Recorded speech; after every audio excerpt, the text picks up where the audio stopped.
Real talk mga katambay, kung OFW ka at umuwi ng Pilipinas, hindi dapat 1 day millionaire at buhay mayaman.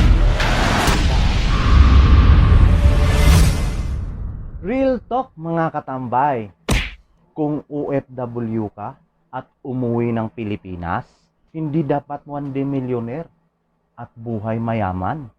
Tandaan, hindi habang buhay tayo makapagtrabaho abroad. Magplano ng maaga at maglaan ng para sa kinabukasan. Magandang araw mga katambay! Narito na naman tayo sa isang makabagbag damdamin na usapin. Isang magandang buhay para sa pamilya.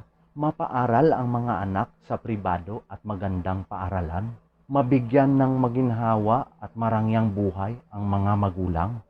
Ilan lamang yan sa mga rason kung bakit umaalis tayo at magtrabaho sa ibang bansa kahit nangangahulugan ito ng ating paglayo sa kanila ng habang panahon.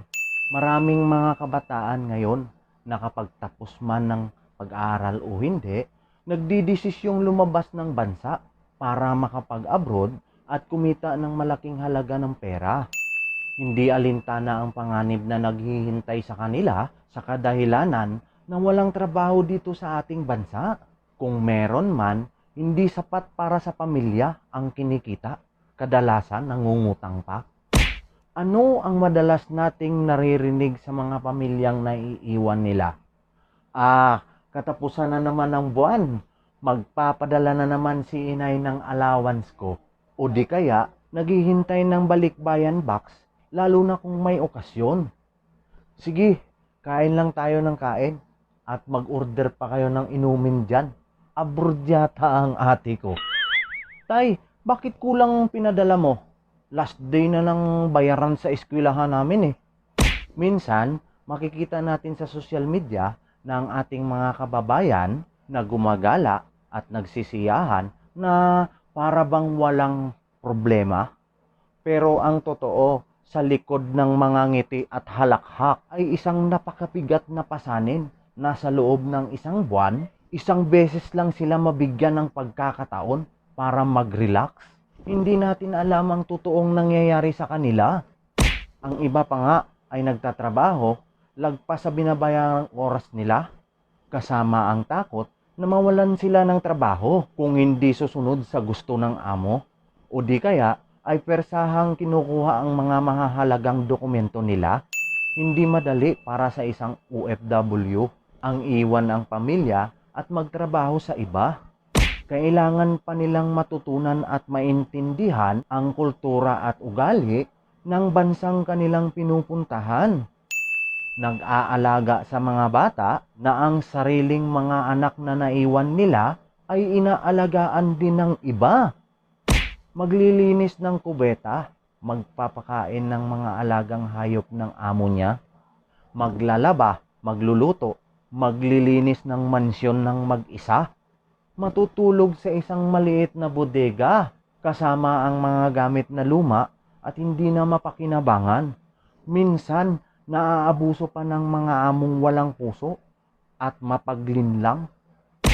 Walang magulang sa mundo ang naghahangad na mangibang bansa para iwanan ng kanilang mga anak. Kung alam nyo lang ang kirot sa dibdib nila, na unti-unti kang lumalaki na wala man lang silang nabubuong alaala, nakapiling ka. Kung para sa mga anak at pamilya, handang tiisin ang hirap at pangungulila, kayang magsakripisyo, mapabuti lang kayo.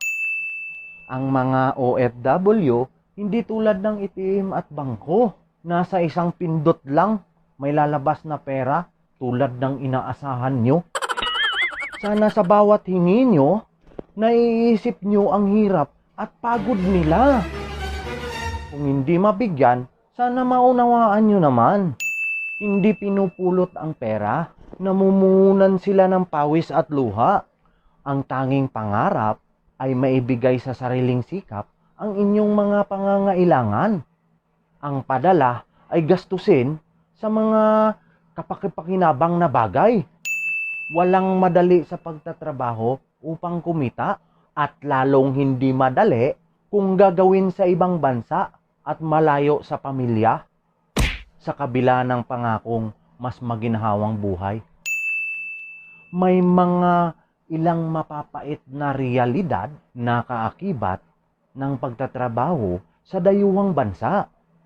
Pero para sa milyon-milyon na mga kababayan natin abroad, susugal sila kung kinakailangan maitaguyod lang ang kanilang mga mahal sa buhay. May 4 na klase ng OFW. Una, sila yung habang nasa abroad, gadget dito, gadget doon. Pagkabakasyon, gimmick dito, party doon. Pagbalik ng abroad, wasak ang bulsa, taob ang savings, at tad-tad ng utang ang credit card. Pangalawa, sila naman yung nasa abroad, nagpapatayo ng mansyon, nagpapaganda ng bahay, bibili ng kotse, at kung ano-ano pa. Pag uwi ng Pinas, walang sure na income pag for good na si kabayan. Pangatlo, sila naman yung nag-iipon na parang langgam. Habang nasa abroad, bumibili ng lupa at nag-iimpok sa bangko. Pag uwi ng bansa, may siguradong puhunan si kabayan. At ang panghuli, sila naman yung mga wais na habang nasa abroad ay nagpapatayo na ng mga negosyo, nagpaparami ng source of income hanggang sa panahon na lumago ito at makauwi na sila para asikasuhin ang mga naipundar nila. Ikaw, sino ka sa 4 na ito? Ang pag-a-abroad ay tawag ng kapalaran. May nababago ang buhay, may nagtatagumpay, may umaangat, may nakapagpundar, may nabibigo, may nababaon din sa utang. Pero ang pinakamasakit, umuwi ng walang buhay. Una, sira na ang tahanan at pamilya. Ang buhay abroad, kung hindi ka marunong magtabi sa iyong sarili, uuwi ka ng pulubi. Hindi dapat laging nagmamadali. Lahat ay may tamang panahon. Tandaan, ang mga bagay na madaling makuha ay ang mga bagay na madali ding mawala.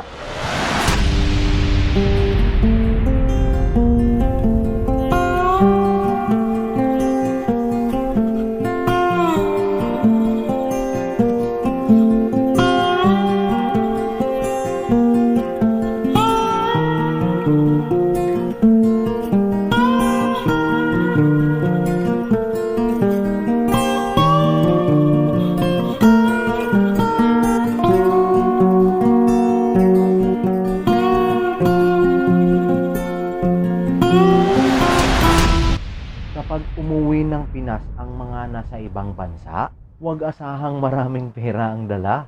Umuwi lang yan para magpahinga at makasama ang pamilya. Hindi para magpamudmud ng pera. Yung mga pamilya sa Pilipinas na pinapadalhan ng pera, mag-isip po ng paraan kung paano makatipid at mapalago ang perang natanggap. Darating ang oras sa buhay natin na tayo ay mapapagod. Kung dumating man yun, matuto kang magpahinga at hindi ang sumuko. Mahalaga ang salapi para sa pang-araw-araw, pero wag nating ibigin ito ng higit pa sa ating mahal sa buhay. Tandaan na ang pera ay mauubos at nawawala, pero ang pamilya ay makakasama mo hanggang sa iyong pagtanda. Pahalagahan ang pamilya higit pa sa pera. Dahil kung wala ang pamilya,